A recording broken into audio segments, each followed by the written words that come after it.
o doutor Leônidas Chaves, ele que é advogado, inclusive, da família, sobre o caso do professor Gilson, que foi brutalmente assassinado no último dia 4 de maio. O corpo, inclusive, dele foi levado para um orquidário localizado em Massaranduba, na zona rural de Massaranduba, enterrado e concretado, e a Polícia Civil, inclusive, conseguiu desmembrar todo esse caso, porque teve todo um desenrolado por parte do suspeito, teria, inclusive, viajado para João Pessoa, teria simulado na situação uma situação de afogamento, voltou para Campina Grande, registrou um boletim de ocorrência sobre esse suposto desaparecimento.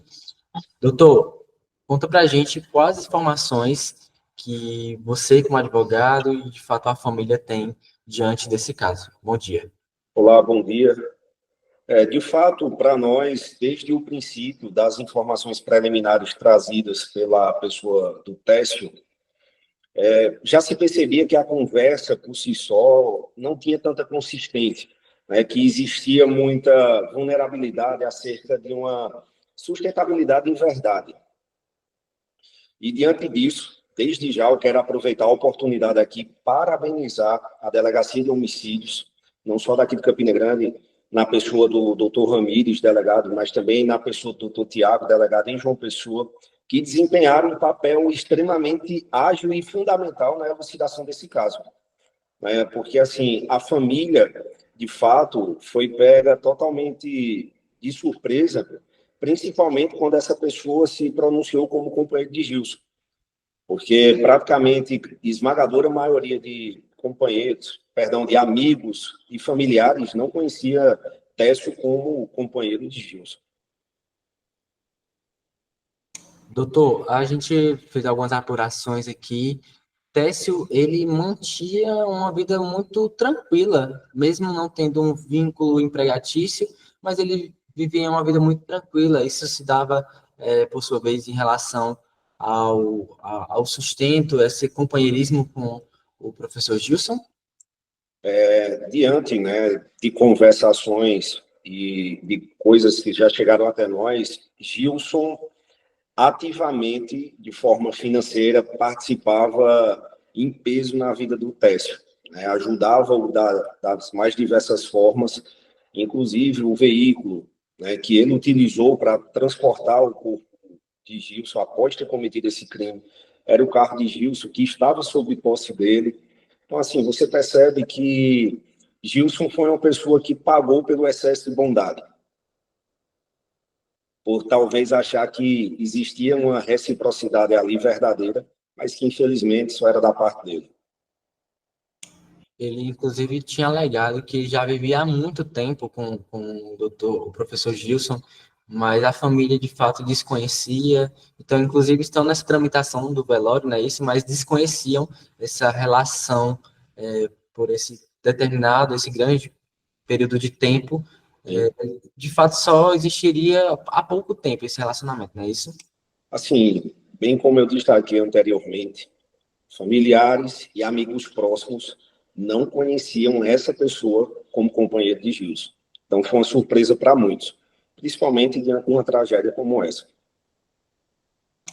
Inclusive, diante do boletim de ocorrência que a nossa equipe teve acesso, a Técio, ele teria informado que o professor Gilson teria um histórico de problemas com depressão, enfim, teria pontuado em relação a isso no boletim de ocorrência. Exato. Você percebe que, a todo momento, ele buscou criar uma narrativa sustentável para que pudesse encobrir tudo aquilo do qual ele teve na prática desse ato criminoso por parte dele. Então, assim, essas histórias são insustentáveis. E como ele fez questão de bem frisar no boletim de ocorrência que Gilson, há meses atrás, teve um problema de depressão, é muito importante as pessoas entenderem que Gilson, há meses atrás, teve uma suspeita de câncer. E qualquer pessoa em sã consciência, ao receber um possível diagnóstico desse, vai ter uma bala emocional. Mas, a partir do momento em que ele quis dizer que Gilson era uma pessoa depressiva, que vivia se esquecendo das coisas, que como se Gilson precisasse de auxílio de terceiros para se locomover, para se comunicar. Isso não condiz com a realidade. Gilson era uma pessoa extremamente lúcida, extremamente ativa, uma pessoa que, de fato, era comprometido com o seu trabalho, né? Então, diante até mesmo desse comprometimento que ele tinha para com suas atividades, foi a partir daí, da sua ausência, que os colegas e amigos começaram a perceber, poxa, tem alguma coisa errada com o Wilson, que ele não está respondendo mensagem, não está atendendo ninguém, marcou compromissos na segunda, terça, na quarta e não está aparecendo. Então, quando começou a se puxar toda essa situação, Técio, não sei o que é que passa na cabeça de uma pessoa dessa, criou essa história e que, de fato, ficou comprovado que Gilson nem sequer chegou aí para João Pessoa.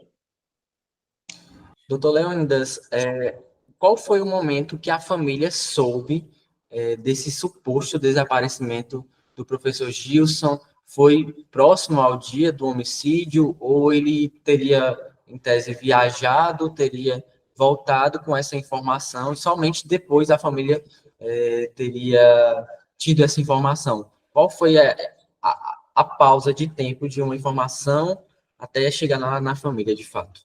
Perfeito. O fato ocorreu, o crime, no dia 4, né? Tanto que o Técio, só tempos depois, buscou a delegacia de polícia para registrar essa ocorrência totalmente fictícia. Tá? E o que é que acontece? A família de Gilson só tomou conhecimento do caso através de colegas de trabalhos e amigos que começaram a ter essa percepção de que algo estava acontecendo, e a partir daí foi quando se teve conhecimento prévio, reitero, do boletim de ocorrência registrado por Técio, e a partir daí foi onde a Polícia Civil já começou a agir de forma rápida, né, na busca dessas informações, e de fato, tudo aquilo do qual a família teve acesso em caráter inicial se deu por conta de colegas de trabalho, amigos que se empenharam de trazer uma resposta para essa situação e que, infelizmente, eu falo agora como amigo do professor Gilson, uma pessoa que me conhece desde criança, nós tínhamos aquela chama de esperança de pelo menos encontrá-lo com vida, sabe?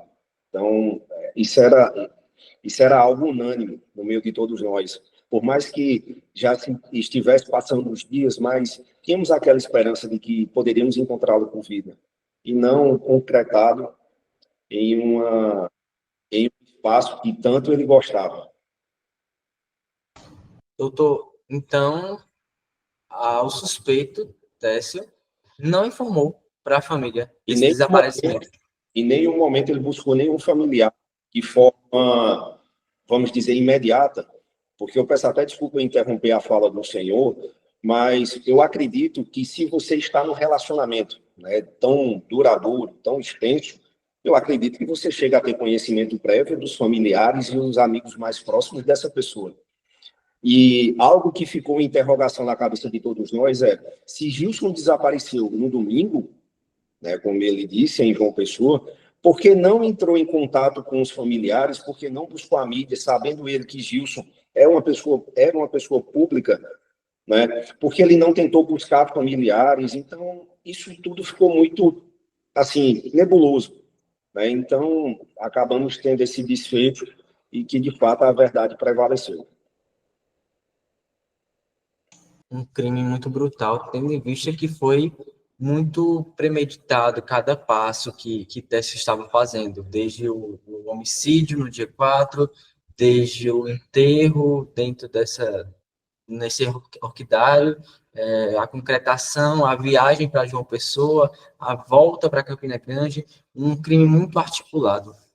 Sim, e acerca dessa questão da premeditação, é importante destacar que aí fica a cargo também do trabalho investigativo que a Polícia Civil vem desempenhando, que no decorrer desse procedimento investigativo e do processo judicial, a ação agora tende a correr de forma bem efetiva, assim espero também, mas que, de fato, dá a entender que foi tudo muito bem pensado, para que ele tivesse robustez de sustentar aquilo do qual ele estava criando como uma verdade paralela, né? Então, assim, ele teve todo o cuidado de enrolar o corpo, de retirar no carro, de enterrar, de concretar, de utilizar até mesmo o celular de Gilson, mandando mensagens para outras pessoas como se fosse o próprio Gilson.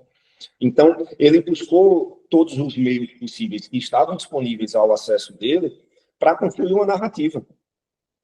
Mas, reitero, diante do trabalho ágil, a Polícia Civil do Estado da Paraíba agiu de forma impecável nesse caso. Nós sabemos que a Delegacia de Homicídios aqui de Campina Grande tem praticamente 100% de êxito na elucidação dos casos, então nós não esperávamos menos do que isso. Então, de fato, ficou comprovado e, ao meu ver, aqui é uma opinião minha, ele agiu com muita crueldade, porque qualquer pessoa que conheceu o professor Gilson sabe que Gilson não seria capaz de atacá-lo, não seria capaz de agredi-lo, e Gilson era uma pessoa até mesmo franzina. Eu acredito que Gilson pesava em torno de 60 quilos, Gilson era magrinho, de baixa estatura, já tinha uma idade um tanto quanto avançada, pouco mais de 63 anos. Então, assim, é uma circunstância muito pesada.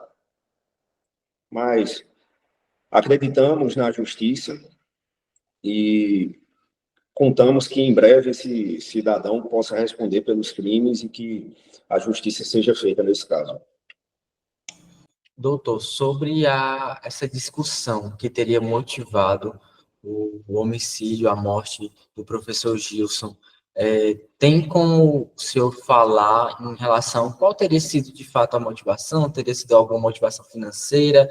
A polícia de fato vai investigar, mas o que você, como uma pessoa que está de fato à frente do caso, por meio da família, entende? A motivação trazida por ele é como se fosse em virtude de brigas de caráter conjugal, questões de ciúmes, segundo o mesmo, vinha percebendo que Gilson, como se estivesse esfriando o relacionamento, que Gilson estava apagando mensagens ou talvez conversando com outras pessoas e que isso talvez tivesse sido o estopim, para o desfecho que se teve. Perfeito. A família, inclusive, já está nessa tramitação para o velório. Tendo em vista que tem alguns familiares que moram no sertão, em Souza, não é isso? O que acontece? Gilson, ele é natural de Alagoa Grande. Então, ele tem parentes que residem em João Pessoa, em Alagoa Grande e também em Souza. Mas, diante de informações da própria família, tudo será procedido em Alagoa Grande. Perfeito, doutor. Obrigado pela entrevista. A gente conseguiu bastante trechos aqui importantes, inclusive, sobre essas motivações, essas mensagens, né, que teria sido um suposto ciúmes. Muito obrigado, doutor, por esclarecer essas informações para a gente e a gente entender também, né, de fato, o que aconteceu ali nessa situação. Esperamos que a justiça de fato seja feita nessa situação. A minha opinião é que eu acredito que foi interesse financeiro. Só. A motivação foi para você ter ideia, ele até chegou a usar as contas bancárias do Gilson, mesmo depois do desaparecimento dele. Sabe? Então, é um absurdo o que esse cara fez, sabe? É um absurdo. E para mim, assim, é algo que ele vai ter que pagar, sabe? Porque não é justo. Não é justo para com a sociedade nem para com a pessoa de Gilson. Para você ter ideia, ele querendo construir essa narrativa de que Gilson era como se fosse uma pessoa incapacitada. Nós temos agora a viagem marcada para Brasília. Gilson iria ter reunião com o Hugo Mota, com o veneziano, enfim, com alguns líderes do governo. Como é que uma pessoa deve estar incapacitada, de estar se esquecendo das coisas, de estar depressivo? Cara, isso não existe, não existe. Mas vamos aguardar agora. Mais tarde, eu acredito que já se tem a audiência de custódia, pelo prazo previsto em lei. E vamos aguardar, e diante de qualquer detalhe, eu passo para vocês.